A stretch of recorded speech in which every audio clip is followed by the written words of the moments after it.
Good evening and welcome to the Writer's Block. I'm your host, John Ronan, and as you know, because we are now in our 28th year, I talk to writers about their craft, what they're working on now, what they've accomplished in the past, what they're planning for the future. It's a pretty wide net, and we have had on other brands of artists. We've had on sculptors and actors, musicians. So if you have an idea for someone who might be right for the writer's block, a writer or other creative kind of a person, watch for our address at the end of the show. We'd be glad to get your suggestions. I also want to point out that the writer's block and all the other original programming that comes out of Cape Ann TV about and for Cape Ann, of course available to the world from our website, is a product of cable access television. You don't get this valuable cultural service with Dish, so don't pay attention to those ads. Tonight, I'm very happy to say we do have a writer, a very accomplished writer who's busy right now, has a growing and impressive record of publications, and we're going to find out what his future holds during the show. His name is Mark Levy. And I'm going to use as intro material the paragraph about Mark from the back of his newest book, How Stevie Nearly Lost the War. Mark Levy was an infantry medic in Company D, 1st Battalion, 7th Regiment of the 1st Cav in Vietnam and Cambodia in 1970. His decorations include the Silver Star, 2 Bronze Stars, the Air Medal, the Army Commendation. His work has appeared in various publications, including New Millennial Writings, Cutthroat Slant, War, Literature and the Arts, Counterpunch, Best American Erotica 2000, Mudfish, So It Goes, Stone Canoe, New Madrid, and the Vietnam Vets of America's The Veteran. It is forthcoming. That was forthcoming when this came out. I believe it's appeared. Forthcoming material in the Vets for Peace in Our Peace Times. He won the 2016 Syracuse University Institute for Veterans and Military Families Writing Prize, judged by Brian Turner. An impressive record, Mark. Welcome back. Thank you. It's good to be here. You were on too long ago, I think maybe 8 years, and I think because you've been so busy, I should have had you on before. Has the article in the Veteran for Peace come out? I believe so, yeah. I'm going to hold the book up, your latest book, How Stevie Nearly Lost the War. I'm going to hold it up right there and keep it steady. When did this come out, and can you tell us about it? It came out in about 6 months ago. And so early 2017. Yeah. And what's it about? I know what it's about, but our audience doesn't. Well, it's a collection of post-war short stories, and most of them have been published elsewhere. And I know the credits appear in here. Yeah. So the war is kind of in the background, and what's at work is the PTSD in social situations, inner life, everyday living. And each story kind of highlights some facet of what a war does to a person after the war is over and the person has to make his way back into the world. There's a wonderful introduction to one of the stories I mentioned before we went on the air. I'll quote it again because it's so strong. Now, I won't find it immediately the way I did before. VA shrink. Where were you in Vietnam? Vietnam vet. Yes. VA shrink. When were you there? Vietnam vet. Last night. And this is decades later. Yeah. That's a beautiful summation of kind of the point of view. Do you still go back? To the Vietnam in dreams or in it's a good question. Anxieties? Well, I've got a little PTSD, and what I've noticed in myself is that I'm not as wound up, wired as I was, say, 10 years ago. But it's and my dreams are less. I'm having less nightmares. For the last year, I've written down my dreams every morning. So that's the next book. We'll talk about that perhaps later. But an earlier book I wrote was a collection of 100 war nightmares, which I started recording starting in 1971. Right after you... yeah, and it was just, I wasn't really thinking of anything other than I should write these things down when I can. Excuse me, were you still in the service then? Yeah. Back here? Yeah, I came back. I have a year left to Fort Devens. Yeah. And so you were here, you were writing these... I'm just writing down the dreams, but at the time I was also being court-martialed and getting disciplined, and eventually I got out. There's a lot of dreams and nightmares and flashbacks in here. Yeah. And it spills over into everything. Right. Can you tell us a little bit about how Stevie nearly lost the war? It's the lead story, and a lot of sequences dated with, they're kind of separate events. How does that form the whole book or shape the path of the whole book? I think the title is open to interpretation, but for me it refers to this character, Stevie, who is trying not to lose the war of getting past the war. And so in the first story, he's making his way to this woman, Cindy, and it's a struggle between Cindy and the war, which still has its hooks into him. And those hooks and that struggle are related in the evolution of his attempt to cultivate a relationship with Cindy. And she comes on to him. She does. And he says, no. He does. I want to be friends. Right. And so they do develop a kind of a relationship with Cindy and her cat, too, I think. I can't remember the cat's name. Sasha. What makes Cindy a good foil is that she is so naive about combat. So Stevie has these cues, in a sense, to kind of tell her, but without any anger. She disarms him unintentionally, and that indirectly makes her safe and draws him in. And she says she trusts him. Yeah. And I think she's not suspicious or think he's going to go berserk on her. Yeah. Although, maybe she should. Can you pick out a passage from either the lead story or another story that kind of represents the tone and the content of the whole book?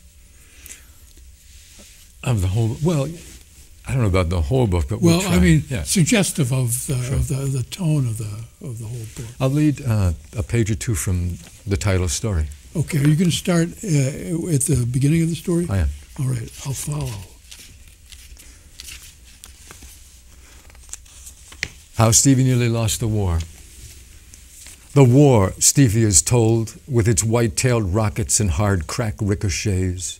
The war with its thumping whirl of trembling choppers. The war with its shirtless gun crews manning steel-wheeled cannons. The war with its fine plumed shells curling silver arcs through infinite sky. The war with its lumbering tanks and sun-bleached bunkers. The war with its steep, lush highlands, emerald lattice of checkerboard paddies. The war with its mangled torsos, triage too late. The war, he is told on scheduled clinic days, had ended quite some time ago. Stevie sits on the bare floor in the center of his 9x9 studio apartment. It is a good thing to do. long past midnight, seated cross-legged, facing the solitary open window opposite his computer and metal file cabinet, he leans against his white bookcase and recalls the soft patter of rain on tropical wood, the curling trickle of thin, incessant rivulets. In tropical forests before first light, all sound felt amplified. Yet nothing happened, nothing of consequence. Years later, he regretted that while angry young men wearing torn battle fatigues, unit patches, mud-slicked boonie hats hurled their combat medals onto Capitol steps, some weeping, others shouting, yet strangely peaceful in their rude descent, Stevie lay snug beneath an olive-drab stockade blanket, thin, exhausted, hair close cut, unable to attend. Soon he will rise to make toast, the preferred meal of day or night. For now, Stevie thinks of Cindy's last letter, and Cindy herself. She is short, of medium build, with auburn hair and alluring, firm calves. Of particular note is the manner in which her mouth seems to push forward, as though a permanent kiss stained her curious face. She is pretty, but not in the conventional sense. He had known her in passing, knew his curious manner did not unnerve her. She read well in public. Her writing was better than most encountered at cafe readings. When Stevie read about war, not once in 2 years did Cindy look away. Stevie remembers their only date. "Would you like to go out sometime?" "Sure," she said. The very next afternoon they walked for hours in the lush wood of a nearby state park. Toward evening they returned to Cindy's well-kept house. "You can come in. I trust you," she said. Her home was filled with fine antique furniture, exquisitely placed. The walls were earth-toned, adorned with Audubon prints. The carpeting was soft and thick, rich with patterns of amber and blue. They sat on a plush white love seat. "This is Sasha," Cindy beamed. Stevie gently stroked the calm beige cat behind its scarred left ear. When the trustful creature tired of his touch, it jumped from his lap and scurried away. Then Stevie kissed Cindy, simply kissed her full on the mouth. His tongue wandered, his fingertips traveled beneath her red silk sweater. She pulled him, pressed herself tight against his torso, then murmured, "Do you want to?" And Stevie said, "No," because he did not wish to take her like Bride would have. Sharing a foxhole, Bride regaled Stevie with prodigious stories of sexual conquest. 70 women found, taken, forgotten. Then a single shot rang out and the burly sergeant slumped forward, dark blood gathering beneath his head. When the sniper was caught, the platoon butchered her. Stevie held her down. "It won't work, Cindy. We'll end up hating each other." "I know it," he said. He never spoke this way, polite, casual, comforting. "What do you want?" she said, straightening her clothes. She was lovely, he thought. So lovely. "Just be my friend. Will you be my friend?" When Cindy said yes, Stevie wept susurrant tears. "Why are you crying, Stevie?" "I don't know," he said. "I don't know." She held him close until his time came to leave.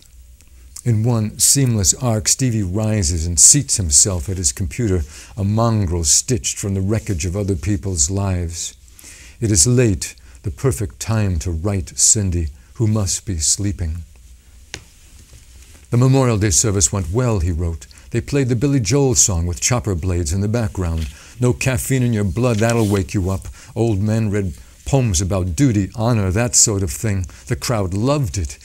Then it's my turn. I tell them things they need to hear. A few vets said, "You tell it real, brother." "Got any more?" But my head was splitting, so I left. Petra, the acupuncturist, thinks it's psychosomatic. Stuck me with 21 times with needles. I'll wait a few days. See my doctor.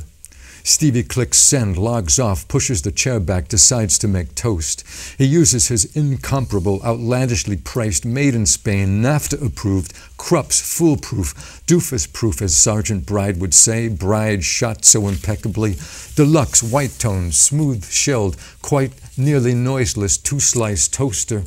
Stevie twists open the plastic bread sack, daintily drops one slice into the left slot, one into the right. "Yes, sir," he says, saluting the phantom white refrigerator. "It's a wonderful toaster. It's a goddamn perfect toaster. It's the most beautiful damn toaster of all time." I like that. The message he sends to Cindy is in italics, so you can see it. And the beginning paragraph is in italics too, and that helps a little bit to follow this. I think that section is good emblematic of the book for me, because the contrast between familiar suburban, urban American land, home ground circumstance, a living room, a cat, and then, bam, a sniper gets Bride and just slumps over. Is that taken from life? Were you next to somebody who? No. We never were attacked by a sniper. This is what I learned from a good friend who was a well-known writer and actor, and also in taking classes at the William Joyner Center and studying one time with Tim O'Brien and Larry Heineman and a few other people. It's fiction. So like all writing, you draw on your experience, others' experience, past reading. I think what it took me a while to learn was not to hold on to the truth of any one specific event, but to use my imagination and just invent things. And as you're saying, alloy real events with fictional events. But I had to ask that question because it's so well done here. And that seems to me one of your intentions is to contrast, always juxtapose these home things, a theater, a date, with Stevie being, in this story and other stories, so the protagonist being yanked back into Nam from 10 years, 20 years, 30 years. And it is jarring. And you were after the jarring. It's, part of me realized when I was writing the book that this is sort of a text for the wives and the children and the sons and daughters of people who are related in one way or another to someone who has, in this case, a veteran with PTSD or who's been to war. PTSD, it can be a little bit. Some people get over it in a relatively short amount of time. Some people manage it well, but I think the country, much more so after Vietnam, was fairly uninformed. Much more so now. But there's more so now because of Vietnam. Because of Vietnam, because of the time and the research that came out of Vietnam, and the intervening wars that have kind of blinds us to the more immediate past. I asked you this before the show, but I wanted to get on camera a little bit. Ken Burns' History of Vietnam, the 15-part, is it 15 parts or 10 long hour-and-a-half episodes are running right now, and you have seen some or all of them. What's been your reaction? Well, what I noticed, I was glad that he included a lot of the history from the Vietnamese history, which was, it's much more complicated than he was able to put into the series, but at least he got some stuff in there. And he got the Vietnamese point of view in there. And there's Bao Ninh, and I met Bao Ninh around 15 years ago, and it was good to see him. He's aged tremendously. And good to hear from the other Vietnamese soldiers, especially the higher-up guys. But he was, I felt, fairly selective with the history that he included, Vietnamese as well as the American point of view, even though it was informative. There was nothing really new, and that's what, I can't say it bothered me, it disappointed me. And I also felt that he could have been more inclusive of the people that he interviewed for historical purposes. There's no Howard Zinn, there's no Christian Appy, there's no Margaret Young, there's no Noam Chomsky. And I felt that the use of Tim O'Brien and some of these really well-spoken veterans came at the expense of hearing from regular, ordinary, less educated, less erudite veterans who have their stories to tell. And I also felt, frankly, that because he's so well connected to corporate money, that it was difficult to trust the narrative. And I'm watching it and noticing that, yeah, this is compelling, but this is really slick. This is funded by corporate power as well. You mentioned the budget's $30 million. $30 million. So he's done a service, but very mixed feelings from me. Yeah.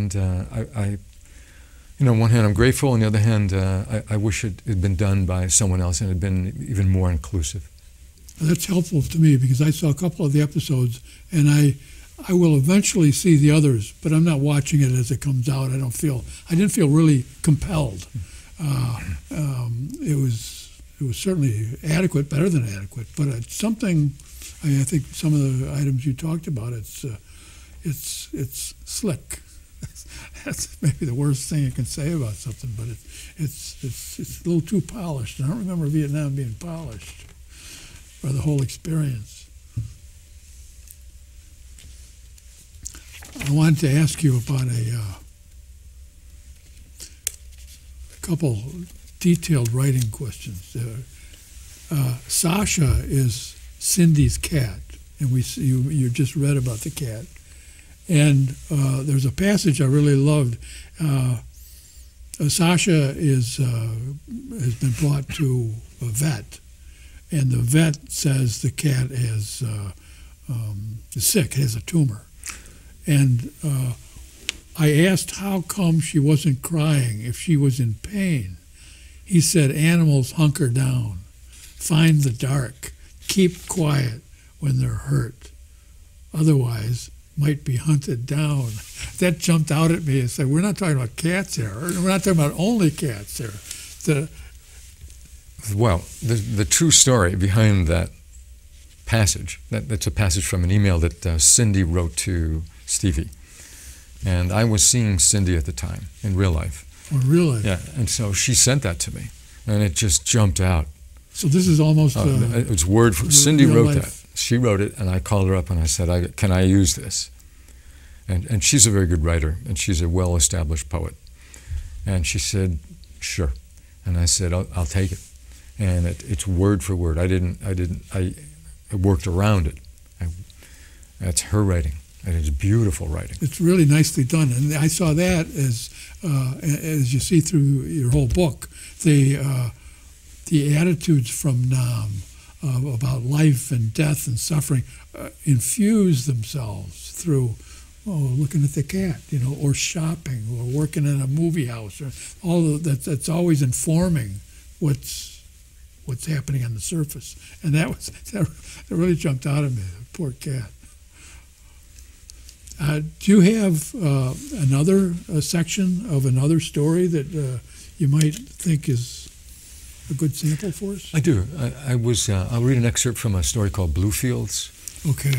I'm going to find the page, and Bluefields is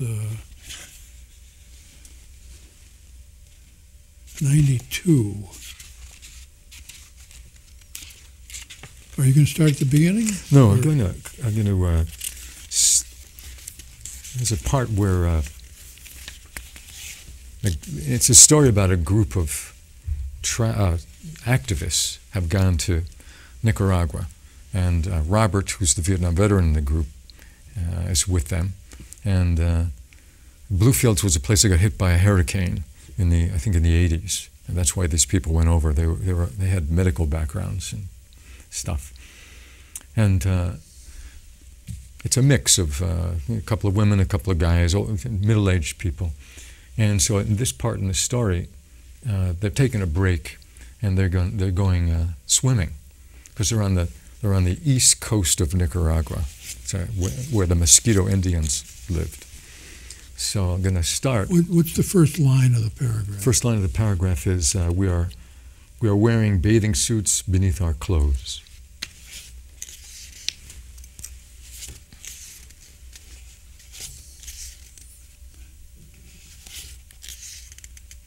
I was trying to tap his foot. I went too far, I think. Father Allen, no, he's gone. That's after Father. Why don't you start? And I'll fish around. Okay. So they are a group of activists. They've just gotten off a boat, and the boat is leaving, and they are now preparing to swim. We are wearing bathing suits beneath our clothes. Margaret and Anne, Father Allen, and William jog straight to the beach, undress, wade out into the sweet sting of the water. Robert, cries Anne. The shimmering blue ocean clings to her hips as she turns around. Robert, what are you doing? I have not yet shaken off yesterday's language of semaphore. Raising my left hand, I point to the emerald ridge, the simple hut, the distant horizon. For a split second, our eyes lock.